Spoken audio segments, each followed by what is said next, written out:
Hey, babe. Oh. What are you doing? I'm putting away our nativity set.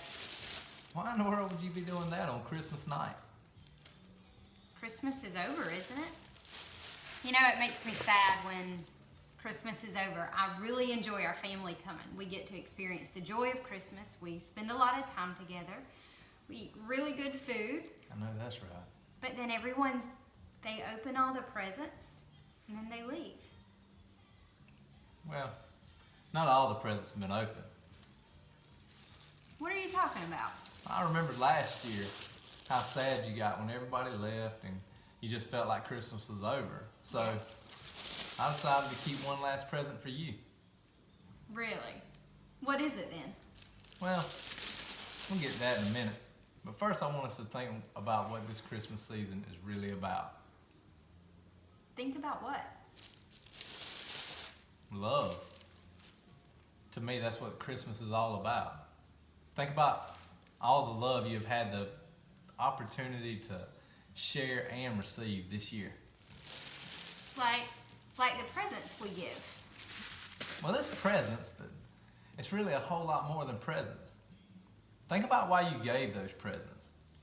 Think about why a lot of those presents were given to you. Think about God's love for us. I like what Jesus said in Matthew. If we know how to give good gifts to our children, how much more will our Father in heaven give good gifts to those who ask? So true. You know, I hope you don't think bad of me for saying that I feel bad when Christmas is over. I don't think that at all. I mean, truthfully, I feel that same way too.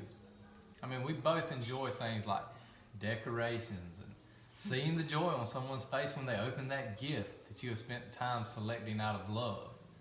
Even when that time spent picking them out was all nighters with Heather and Dee Dee on Black Friday shopping.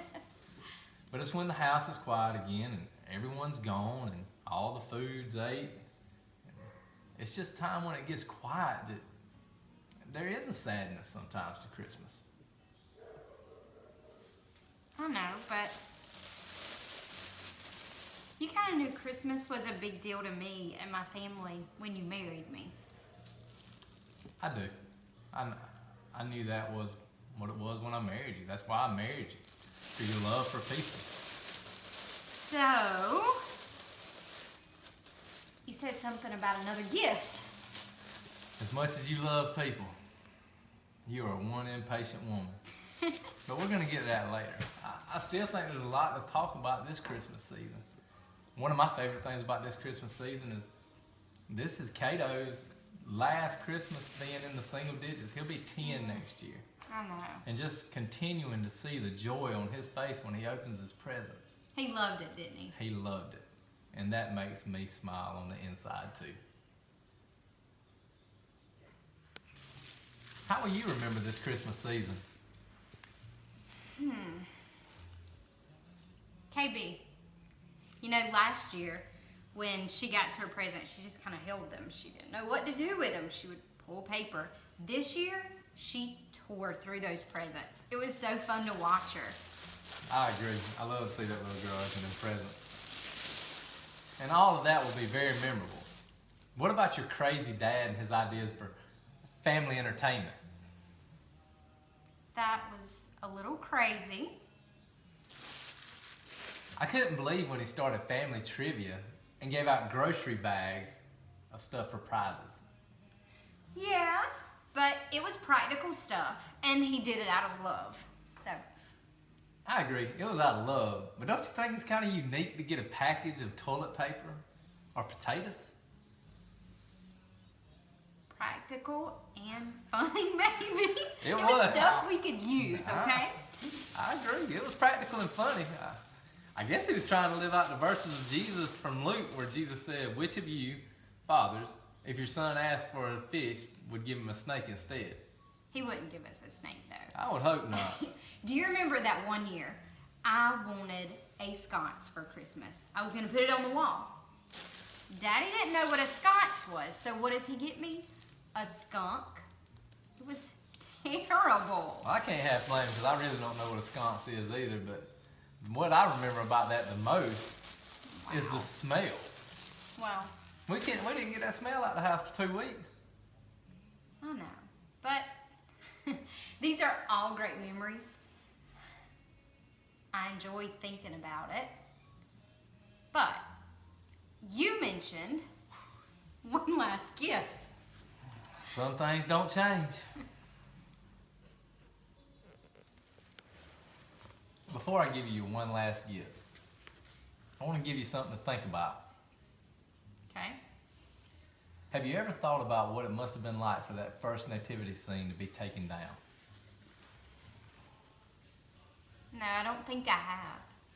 From reading scriptures, we don't know how long Mary and Joseph and the baby Jesus were in that setting. We read that when the wise men arrived, they came into a house and not the stable image that we have of them arriving to give their gifts. Yeah. But what about when the wise men left?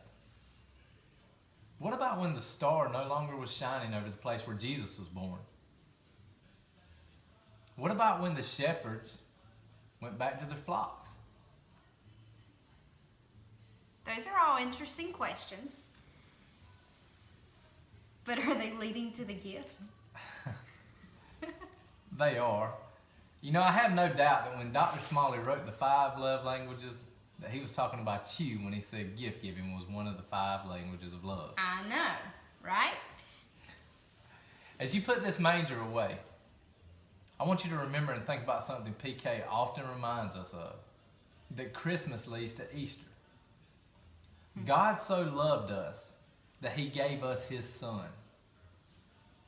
You have done so much work and shared so much love this Christmas. In fact, you've made it to where we can experience with all 5 of our senses. Hearing, sight, touch, smell, and most importantly, taste. Because the food was great. Thank you. But isn't it amazing to think that God, who gave us the gift of our senses, gave us this season to celebrate using all of them? And with the thought of your enormous heart and the fact that the shape of a heart is a symbol of love, I got you this present. Finally.